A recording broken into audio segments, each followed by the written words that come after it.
Le Seigneur soit avec vous. En ce temps-là, Jésus disait cette parabole à ses disciples. Le royaume des cieux est comparable au maître d'un domaine qui sortait le matin afin d'embaucher des ouvriers pour sa vigne. Il s'est mis d'accord avec eux sur les salaires de la journée, un denier, c'est-à-dire une pièce d'argent, et il les envoya à sa vigne. Sorti vers 9 heures, il en vit d'autres qui étaient là sur la place sans rien faire. Et à cela, il dit, « Allez à ma vigne, vous aussi, et je vous donnerai ce qui est juste. » Ils y allèrent. Il sortit de nouveau vers midi, puis vers 3 heures, et fit de même. Vers 5 heures, il sortit encore. On trouva d'autres qui étaient là et leur dit, « Pourquoi êtes-vous restés là toute la journée sans rien faire ?» Ils lui répondirent, « Parce que personne ne nous a embauchés. » Il leur dit, « Allez à ma vigne, vous aussi. » Le soir venu, le maître de la vigne dit à son intendant, « Appelle les ouvriers et distribue les salaires en commençant par les derniers pour finir par les premiers. » Ceux qui avaient commencé à 5 heures s'avancèrent et reçurent chacune une pièce d'un denier. Quand vint le tour des premiers, ils pensaient recevoir davantage, mais ils reçurent eux aussi chacun une pièce d'un denier. En la recevant, ils récriminaient contre le maître du domaine. C'est là, les derniers venus n'ont fait qu'une heure, et tu les traites à l'égal de nous qui nous avons enduré le poids du jour et la chaleur. Mais le maître répondit à l'un d'entre eux, « Mon ami, je ne suis pas injuste envers toi. N'as-tu pas été d'accord avec moi pour un denier? Prends ce qui te revient et va-t'en. Je vais donner au dernier venu autant qu'à toi. N'ai-je pas le droit de faire ce que je veux de mes biens? Ou alors ton regard est-il mauvais parce que moi je suis bon? » C'est ainsi que les derniers seront premiers et les premières seront dernières. Acclamons la parole de Dieu. عايز الكتاب الكتاب عايز الكتاب.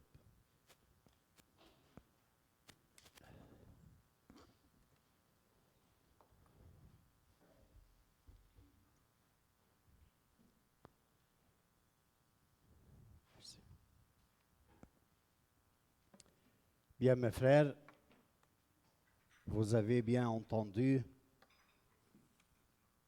l'évangile de Saint Matthieu qui parlait de l'homme de la maison qui sort à chercher des ouvriers.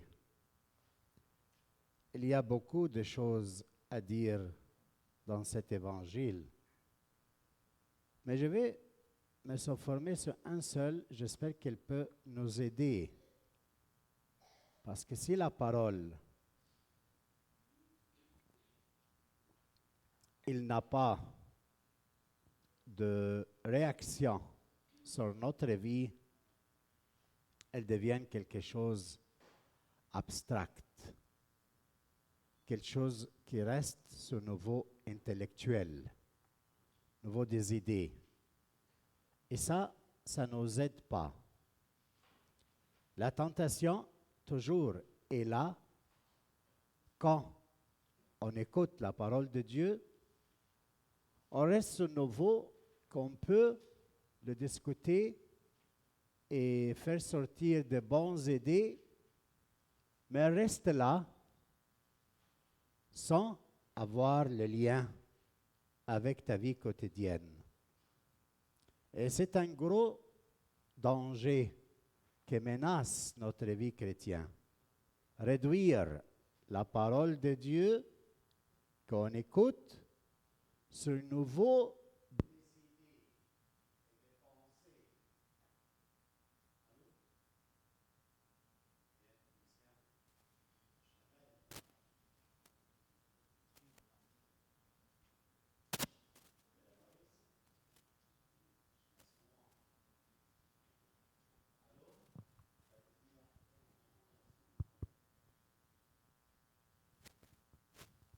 كنت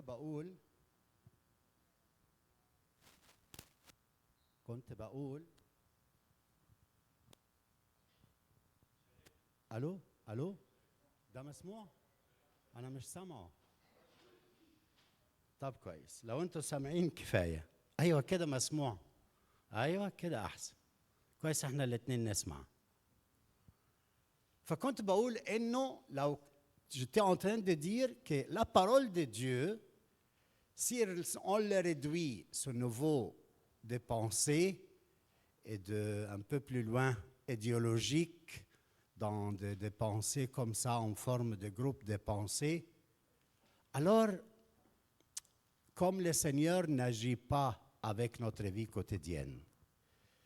Mais le beau est que la parole de Dieu, Jésus-Christ, quand il parle, elle est un homme concret. Il vit son quotidien. Pas seulement, mais il aime les personnes. Il veut entrer toujours en contact avec eux. Et ces désirs qu'il a, il a un but. Il parle pour sauver, pour prendre l'homme de sa situation dans laquelle il vit quotidiennement à un autre niveau. Le prend de la réalité de la mort et de la non-sens, où les événements, des fois, il apparaître qui sont contre lui. Il le lève avec sa parole, et si l'homme désire de le comprendre, il sort de cette situation de mort à un autre niveau, lequel, celle d'être homme sauvé. Homme qui a goûté avec l'accueil de la parole de notre Seigneur Jésus-Christ, il expérimente vie éternelle. Comment ce que je vous dis se réalise dans l'évangile d'aujourd'hui? Jésus est en train de raconter une parabole. Il est بيحصل. Il dit que le patron de la vigne, il sortait à 6 heures le matin. يعني راجل بيصحى بدري قوي. Et après à 9 heures. Et après à midi. À 3 heures. À 5 heures. Toujours en sortie. Elle cherchait quoi? Des ouvriers. Et les ouvriers sont dans une place commune où il y a tout le monde. Et les patrons de travail, ils savent qu'ils sont là. Ils vont les chercher dans toutes ces heures-là. Il dit, va travailler dans ma vigne. Il se mit d'accord avec eux de lui donner une somme du salaire.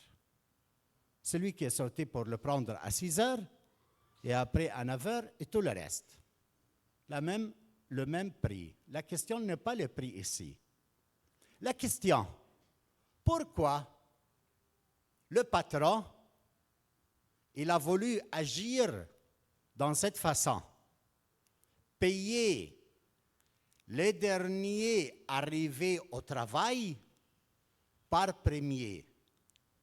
يعني اللي جم الساعة 5 حب يدفع لهم الأول. Pourquoi? وبعدين ceux qui sont venus à 6 heures le matin, il l'a payé selon l'accord. Ah, regarde, le Seigneur, des fois, il travaille d'une façon qu'on ne comprend pas. Dans sa façon d'agir en payant les derniers, il a dérangé le premier.